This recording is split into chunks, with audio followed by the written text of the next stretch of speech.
gorilla stomping in a zoo. Check the vocals, animals gather right. Hey everybody, and welcome back for another video. Where in today's video, it's time for concrete. Alright, off camera this morning, myself and my wife, we both went up and we leveled and squared up the enclosure. It didn't require much. One little brace to the maple tree just took one of the bends out of it, and it's been fine ever since. And we squared up and leveled all the corners. We're measuring 145 inches from corner to corner, so that shows that it's squared. So all in all, we're ready to pour, ready to get those footings in there. Once the footings are poured, it's a matter of waiting for them to cure. So there's really not much else that I can do today until this all gets set up and everything. And then next time we'll do the mesh and go from there. But today's primary endpoint is to get this concrete down around the footings, and that's about the extent of it. So my wife has hauled the hose up there. I'm going to get this concrete put into my garden cart and transport that up there as well. And I'll be mixing it in 5-gallon buckets, and hopefully that should be a decent enough way to get this concrete in place and be careful enough about it not to spill it all over the place, all that good stuff. So, anyways, let's get this loaded aboard the cart, get it up on site, start mixing and start pouring. Let's do it.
Alright, so here we are, concrete is brought up, I got my mixing bucket, I got my hose, it's pretty much ready to rock. So I'm just going to be doing about half a bag of concrete per bucket and see how that goes. I'm not sure how it's going to mix, how hard it is to churn, all that stuff. So I'm going to start off with a half bucket.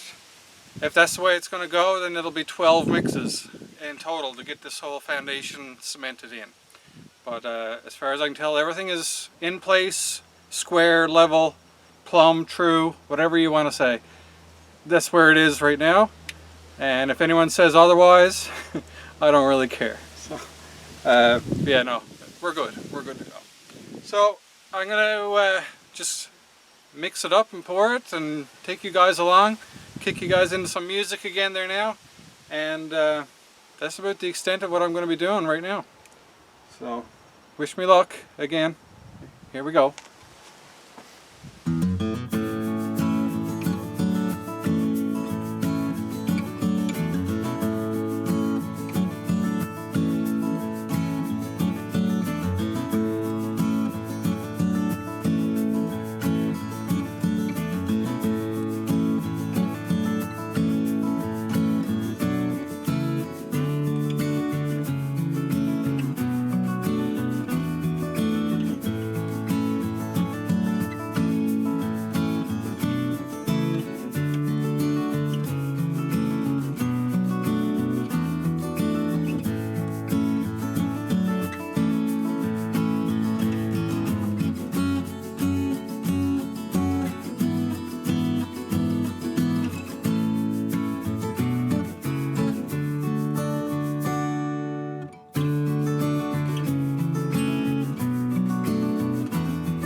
Alright folks, so that's the first hole done. It's getting a bit breezy out here as well, by the way, so you may get some wind noise, just so you're saying. Anyways, I went a little bit heavy on the water, I think, but that should evaporate and soak into the soil just fine, leaving us with a nice concrete block. One bag was definitely just enough for the hole, and we're going to continue on. But I'm going to stop using the 5-gallon bucket to mix my concrete. It's way too tedious trying to get down to the bottom, even when only using a half bag. So I'm going to risk my garden cart. I'm going to mix it up in that. It seems to be washing away easily with the hose. So as long as I'm done fast enough, I should be able to wash it all out of the garden cart without issue. And we'll continue on. Alright, here's the breeze. Back to it. Here I go.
So for this second side hole, I'm still learning about mixing concrete and stuff, okay? This is my actual first time doing it, so bear with me. It's not that it's hard, it's just mixed with water. But I don't have a convenient spot up on this side for the garden cart, and I don't want to be carrying shovel after shovel of cement down halfway to dump it in. So I'm going to try the lazy man's way with this, and I'm going to mix it in the hole. So I'm going to start off with like a quarter bag, wet that down, mix it around, put in another quarter bag, and I want to see how that works, because that could be a viable option to me here as well. And I want to explore all my options so that I know what I'm capable of and what works. So that's what I'm going to try with this hole. Let's see how it goes.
Alright, it's probably still a bit breezy. Hopefully you guys don't get too much wind noise, but I'm just going to show you the footings that I did. This first one here, as you can see, that's dried out. Most of the water is absorbed away. Alright, so it all turned out very nicely. I think we should have a very good result from this. I hope so, at least. Alright, but that's going to be it for today. These all need to set now properly before I go manipulating anything around.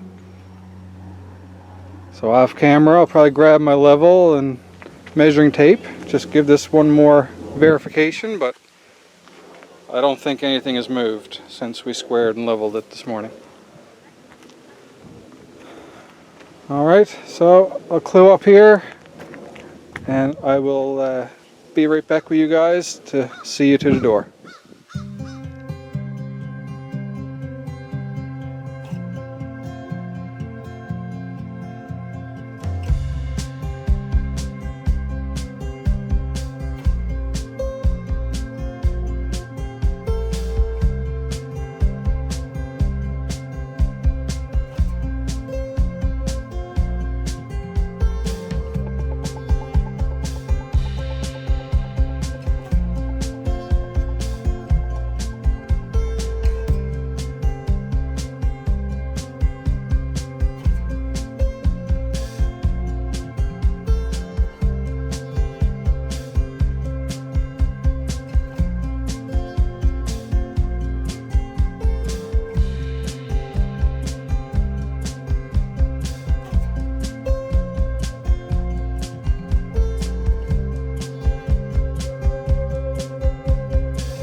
There you have it, boys and girls, another video in the books. Hopefully you guys enjoyed it.